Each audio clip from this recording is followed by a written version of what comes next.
जय Bhim.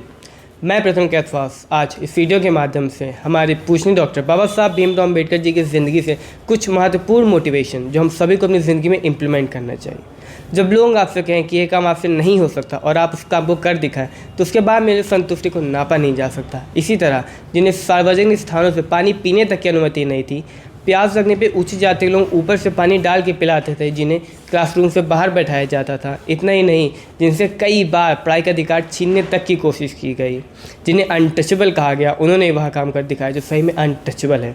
I am talking about the father of constitution India, doctor BR Ambedkar. तो भीमराव रामजी अम्बेडकर जो आगे चल के डॉक्टर बाबा साहब भीमराव अम्बेडकर जी के नाम से प्रसिद्ध हुए। तो जो पहली मोटिवेशन है जो हमें उनकी ज़िंदगी से लेनी चाहिए वो है शिक्षा की इच्छा। हमारे बाबा साहब पढ़ाई में इतने अच्छे थे, इतनी रुचि थी, इतना ज़्यादा वो फोकस थे कि आगे चल के 64 विषयों के मास्टर बने, 9 भाषाओं के जानकार थे। जो course London school of economics में 8 साल में पूरा होता है उसको मात्र 2 साल 3 महीने में उन्होंने पूरा करके दिखाया। रोज़ाना 21-21 घंटा पढ़ाई करते थे।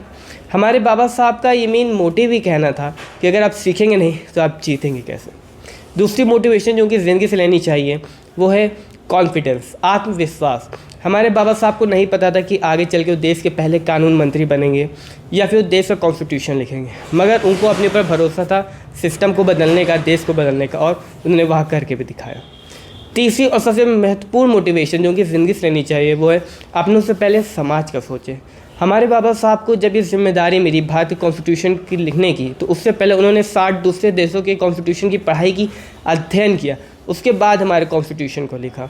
और उसमें भी उन्होंने खास तौर पर इस बात का ध्यान रखा कि हमारे भारत देश में निचले से निचले स्तर और निचले से निचले स्थिति पे खड़े हुए हर व्यक्ति को वो सारी सुविधाएं मिले जो बाकियों को मिल रही है, ताकि हमारा देश एकजुट होकर आगे बढ़ सके और उसका पूरा विकास हो सके।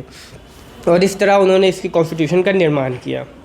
मित्रों, ये बस कुछ चीज़ें हैं जो हम आप तक शेयर कर पाएँ इस वीडियो के तहत। ऐसी कई सारी बातें, किस्से, कहानियाँ हैं जो हम शेयर करना चाहते हैं, मगर आज प्रथम के साथ अपनी वाणी को विराम देते हुए जय भीम, जय भारत।